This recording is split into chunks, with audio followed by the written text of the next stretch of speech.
very warm welcome back to Honesty Talk. We are going to be talking about depression, surviving depression. Now, Sumayah, when we were having this discussion, I asked you both whether you had survived depression. And Sumayah, you said something really interesting. You said, well, I've experienced low lows, but I'm not sure about the name, depression. So I guess I kind of want to start this discussion off by asking, do we associate depression with something that's negative? Is depression on the rise amongst Muslim women? Is it still a taboo topic? And I guess, this is Honesty Talk. What have been our own experiences with depression? So start with you, Sumayah. Why did you find it difficult to kind of answer my question? I think that maybe it's because I feel like depression is serious, it's clinical, it's a diagnosis. And I didn't consider what I had been through as something that reached a degree where it should be, like it attaches the label. I feel like the label makes it serious. I guess there is like clinical depression where people really have there's chemicals involved and so on and so forth. So I felt like I wouldn't go as far as calling it that. It was just kind of, this is hard times happen and you struggle and then it passes. So the fact that, maybe it is a negative view of it as something that is scary and big, really big, like I'm sick, like it's a real illness, and I wouldn't go as far as calling it that. If you don't mind me asking, I'm going to kind of dig a bit deeper, right? But what would have happened had you said, you know what, that low was actually depression for me? I think maybe it's my own feeling that if I'm sick, it makes it scary, like I might not come out, or I'm broken and damaged. I have an association with that if I went to such a dark place where I needed like medication or something, to get me out of it, that it like being sick, dying, it's all like the progression for me. So it's really scary. So even something that's hard, it's like, this is hard, but it's not, I shouldn't say like it's a diagnosis. It's not that scary. I can't go there. I'm afraid I won't come back, kind of thing. So I stay away from wanting to label it. Do you think other women who are afraid of labeling their low lows as depression, do you think that that's preventing them from getting better? I think that's really possible, or they just don't even know like what this is. When I think about we spoke about baby blues, and you don't know. As a first-time mom, you don't know that this is what it is. You just think things are really hard and this is a huge transition and I'm not cut out for this. It becomes this big, it's this whole package, and nobody comes out and knocks and tells you, hey, that's called this and that's what you have. So you don't really know. It's true. Fear of the label is real. As well, fear of the label, but then there's the flip side where I'm feeling sad, so I'm depressed. That grates on me as well. I find it's like playing the role. Dude, there's a clear distinction, right? You're sad. Yeah. Okay. You are not struggling to get out of bed, brush your teeth, and look after yourself. There are two. You're opening up a can of worms here, LaYinka. We're bringing it. It's honesty talk, right? We're bringing it, but it's true. Yeah, it's true. You have people who are just down, and then they say, "I'm depressed," and then you have people who are depressed and they don't want to face the reality of their situation. Yeah, both are real. And sometimes you don't know. When I think back, I have survived depression. And I'm very comfortable in talking about it and labeling it as depression, because it was. I remember I had my third child, a son, and it was an amazing birth. It was a wonderful experience. And interestingly, with the two previous children, I did have baby blues, right? And it passed, and it was fine. With this one, after he was born, I didn't have baby blues. When he hit 8 weeks, I felt like there was a black cloud that was just stuck above me. And it hit me like a red bus, honestly. It came from nowhere. I went from being so happy and ecstatic about, you know, the new addition to the family, to very, very dark thoughts. And I think, you know, looking back, when I went through that, I was adamant that this wasn't depression. I was adamant, no, I'm not depressed. I cannot be depressed. And I think that I failed to acknowledge that it was depression because of the way in which it is a taboo in our Muslim community. For me, I held the connotation that if I'm depressed, I'm a weak Muslimah. My iman is crumbling. I don't have it together for myself and my family, and I'm a failure. Yeah. Right? And so all of those combined, no, I'm not depressed. And you know what? SubhanAllah, when I look back, I actually prolonged my own suffering because I failed to label it. You wouldn't acknowledge. So if you had labeled it, what would happen? What would you have done? Well, if I had labeled it, I would have got help.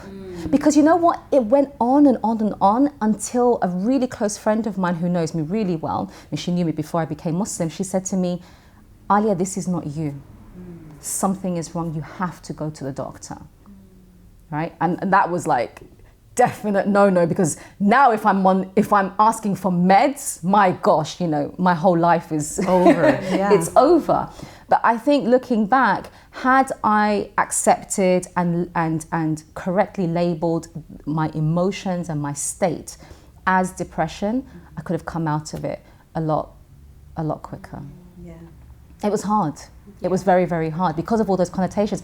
I wonder if we're making it difficult as Muslims, if we're making it difficult for Muslim women by associating depression with weak iman. Yes. My iman was fine. For sure. My iman was fine. Don't get me wrong, I wasn't, you know, right Soaring. up there. No, but subhanAllah, I wasn't right down there either, you know? Where did it even come from? When did we decide that having depression and being depressed meant that you were dissatisfied with Allah and His qadr and your life, like, and your Lord? Like, how did they become a thing that you're depressed, so that means this? It's constant. The messaging is constant from memes, and people kind of are benignly sharing this stuff, and they're not paying attention to what's being said in between the lines. You know, whenever you hear talking about people going through a struggle, it's, I accept Allah's decree and I'm, you know, happy to go through the struggle, and the believer is tested. And this is true. But when people are in a low, they're not in a place to hear that right now. It's not the time. Do you know, something actually came to me while you were talking, and it is that concept of, you know, when someone is being tested, go and read Quran, go and pray more salah. Yes, have sabr. Have sabr. But if it's, the advice is usually go and read more Quran, maybe get some ruqyah, you know, all of those things, because the reason why you're feeling like that is because you're not doing enough salah, you're not reading Quran enough. And so what then do you say to someone who is doing that?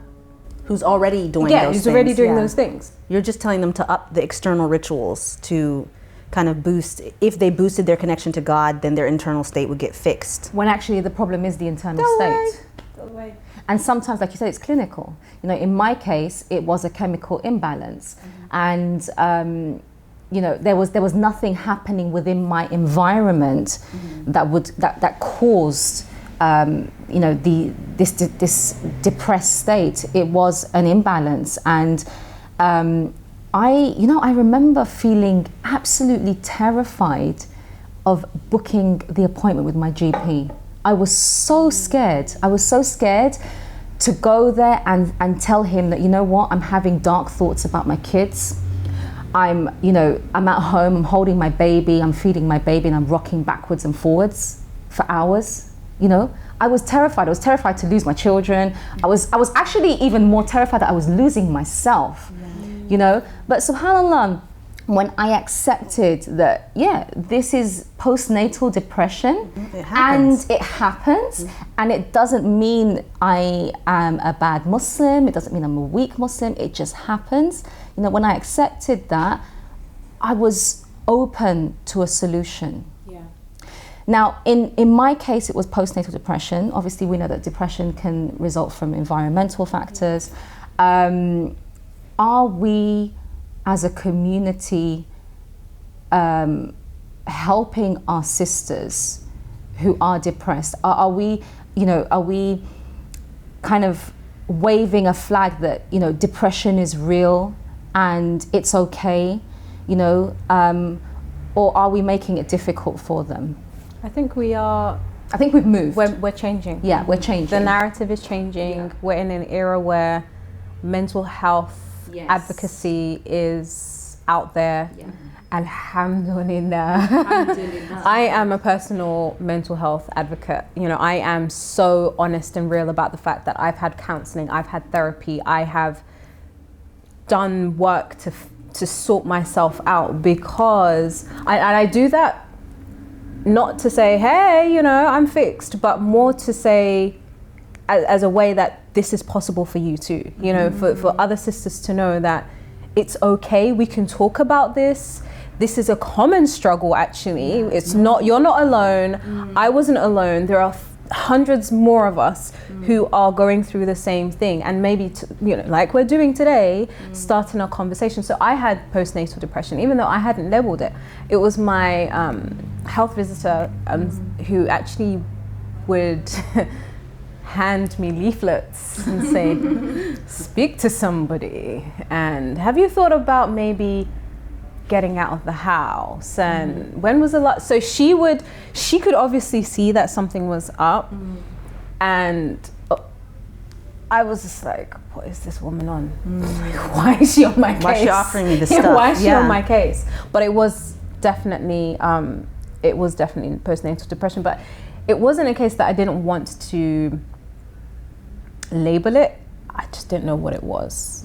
That was it for me. I knew something wasn't right, but I didn't know what it was, so I didn't speak. So when do you know, I guess, when do you know when it isn't right and you need to do something about it? Because I find that I've come across many sisters who I can see that they're depressed because I've been through it. Yeah. You know, you've got all of the indicators there, but, you know, they're crumbling because they're not getting help. When do they need to acknowledge that, you know what, it's gone past this point and I need to get help? When it's affecting their day-to-day, when it's affecting their life, when it's impacting their relationships, you know that you need external help. You know, it's not, yes, make dua, yes, do that, and get help. And I think there's that thing, like, if I have tawakkul, then I shouldn't need to get help. Yeah, I shouldn't need human help, intervention. Right? Yeah. If I believe in Allah, I can pray it out. Yeah. I pray it out. If I believe in Allah, then I'm set. Who's to say then that if you're sick, physical ailment, you've got a cut, you know, you're bleeding. Do you just say, Allah heal me, or do you actually get help? Because isn't that part of tying your camel? Yes, absolutely. Taking action. The steps, yeah. Not just like, okay, Allah will heal me, but you've got the means to seek help. You know, to get people on board. It's hard though. I would say that it's a challenge to help someone who hasn't recognized that they need help. Yeah, I mean, you can only help someone that wants to be helped. Yeah. Right? And it's very painful for us, the observer, to, you know, because we kind of want to take that sister and say, you know, just hold my hand and I'll show you. And I'll show you. But unless she offers you her hand, there's only so much that you can do. Something else I wanted to ask you both. So we've touched upon postnatal depression, but are there things happening to Muslim women that are causing depression? I mean, I can think of a few, but I'm asking the question. Are there certain factors that are causing depression within the home? Oh, that's sighsome. Come on. There's no village, so there's no support. Yeah. We're messaging, of course, from all around that you need to be a super mom, you need to be hyper organized, you need to be in good physical shape, you need to be a great wife with a wonderful marriage, and also advance your own personal development, take some courses, be in education, homeschool your children, eat organic, meal plan. Like the standard is so high. And social media. And social media, there are so many people that are modeling all those things that I listed. Truly, like their feed is like goals, as people say. But I have spoken to them on long calls. They are crumbling. Like it's devastation in real life. To what we were saying in the real first life. episode. Yeah, but the image. The facade. Yeah. Is the facade worth your mental health? But this is what they're celebrated for. This is what their entire Instagram page feed is about. And this is why people follow them, because they want inspiration to become that ideal person. So they feel, I have to keep up to the image, but I'm not even really the person who's in the feed. You know, it's interesting. I had a discussion with a sister just yesterday, in fact. And, mashallah, she has achieved a number of her projects, number of her goals. And, the conversation led to balance, and I said to her, as you know, I'm a great fan of sisters turning their ideas and their dreams into reality. But I said to her, are you striking balance? Are you looking after yourself? Do you have quality time with your husband? Do you have quality time with your children? And she said to me, you know what, I'll be honest with you. I have a long list of goals and I'm excited by them and I want to see them through, but I am suffering. And I looked at her and I said to her, is it worth it? Is it worth you achieving your goals whilst destruction is happening silently? Is it worth it? And I feel that so many sisters are actually living that life where, like you said, they're putting so much pressure on themselves. They need to be this, they need to do this, their children need to be like this, their home needs to be like this, and they're ignoring the fact that destruction is brewing. Until, and I said this to her, until one day it explodes, it erupts. But in those situations, those sisters, are they putting on a front? They're hurting, like they've got so much going on, like there's chaos around them, but are they really truly satisfied? Because there is something called high functioning depression.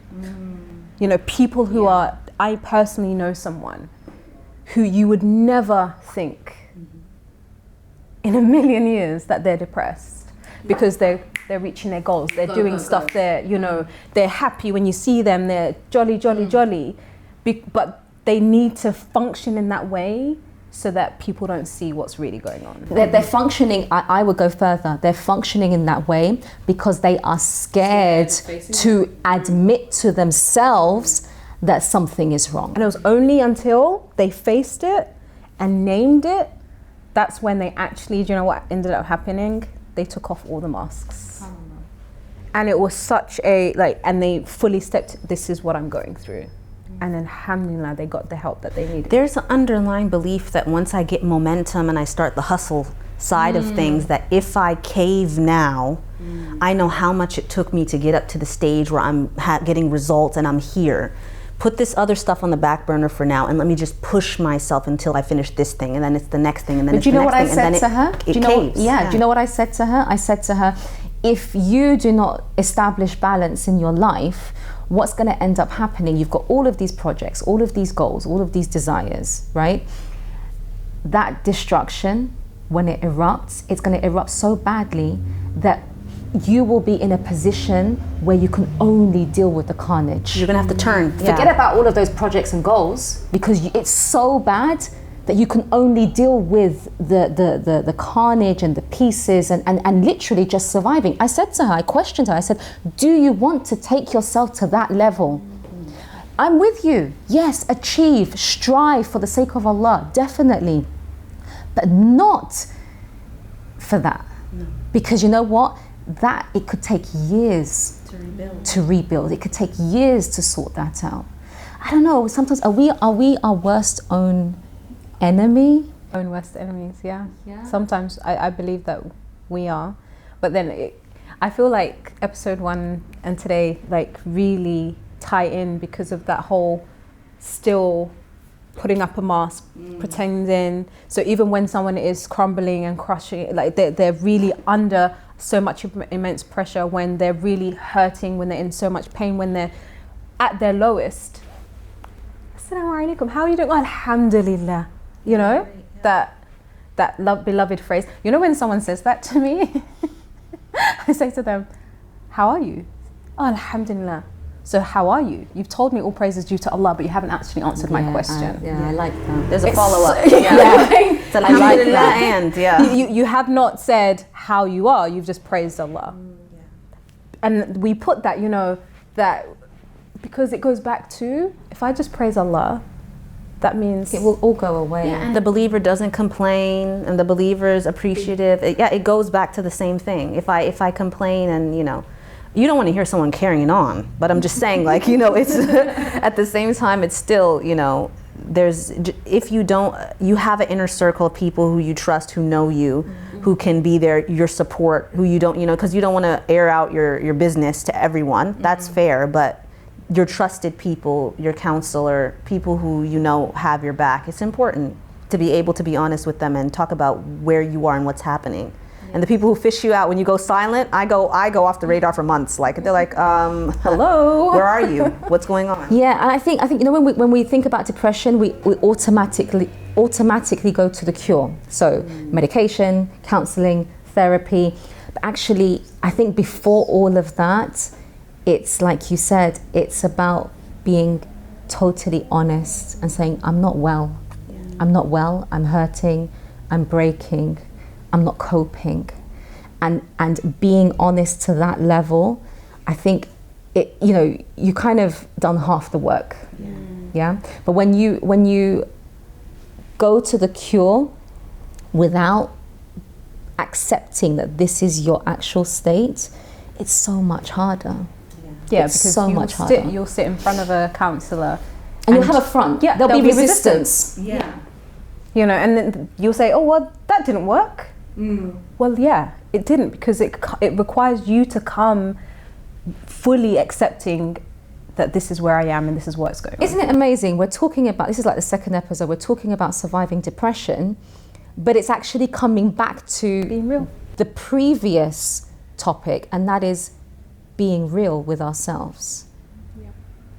That's quite interesting. It's like stripping away the layers. They are isn't it? intertwined. I believe that they are so closely linked, because even just saying, here I am, this is my state, this is where I am, this is what I'm currently dealing with, that is a heck of a lot of bravery. Yeah, it is. To yourself before you even say it to anyone else. You know, even just talking to Allah about it and saying, Ya Rab, this is where I currently am. Yeah. That's huge.